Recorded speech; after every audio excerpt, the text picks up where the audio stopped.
Yan. Bali, 2 takal na yung pinatuka ko sa kanila mga kaibon. Alaga natin ang ating kalapati ngayon sa Dogitron.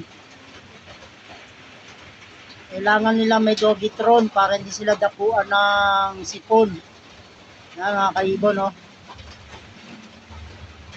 So, ito yung aking patuka, yan, no? Ay, tubig. May halong Dogitron yan. Lagyan na natin. Hindi ko na muna malinisan tong kulungan gawa ng malakas yung ulan. Grabe, ano? Oh, kalapati ko, rawan ulanan lang mga kaibon, no? Pero ganun pa man, alaga natin yan sa Dogitron. Ayan, mga kaibon. Kailangan natin may pang-prevent talaga sila para yung ating kalapati ay maging okay at healthy pa rin kahit nag-uulan. Yung ibang kalapati ko basa na, yan, pero meron iba naman na tuyo pa. So bali yung kalapati natin ay okay na okay. Isang maulan na umaga sa inyo mga kaibon. Ang oras natin ay alas 9 na ng umaga. Ilang araw na itong ulan na to, panay-panay. Hindi na halos makalipad yung ating kalapati dito sa ating loop vicinity. Pero ganun pa man, yung kalapati natin dapat bigyan natin ng prevention para hindi magkaroon ng karamdaman mga kaibon. Ayan, at ubos na yung kanilang patuka. Bali, ang binigay natin ay 2 takal na patuka para mamaya hindi na tayo magpapakain. One day, one eat lang ito mga kaibon. Pero gusto pa nilang tumakaw. Ayan, uminom na ng tubig na may Dogitron. At yung aking kalapati, lugon na lugon yung mga YB. Pero yung mga pinangahagis naman natin ay hindi lugon. Yun nga lang, medyo basa.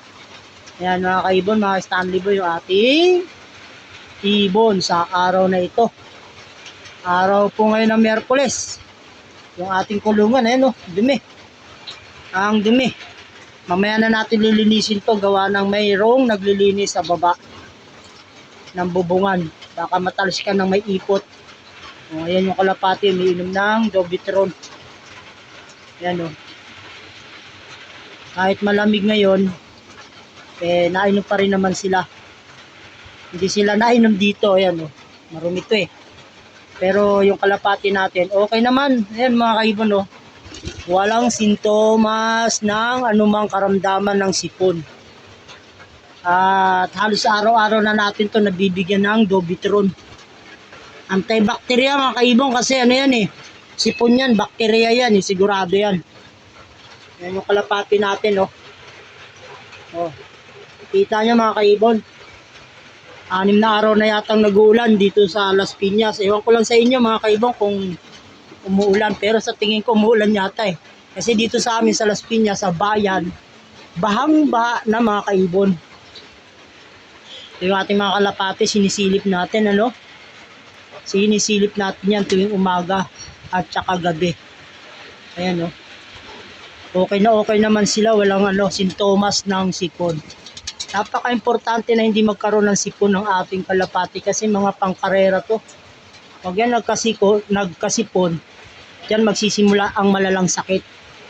Kahit marumi yung kulungan, dapat meron tayong antibacteria. Yan.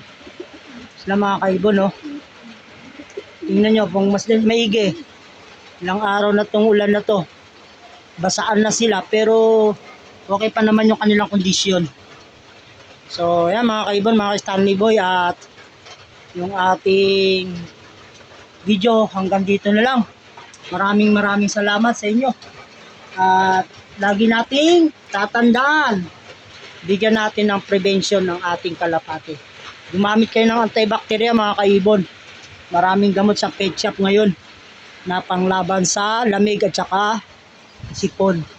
Hanggang dito na lang mga kaibon, mga Stanley Boy. God bless sa inyong lahat. Bye-bye.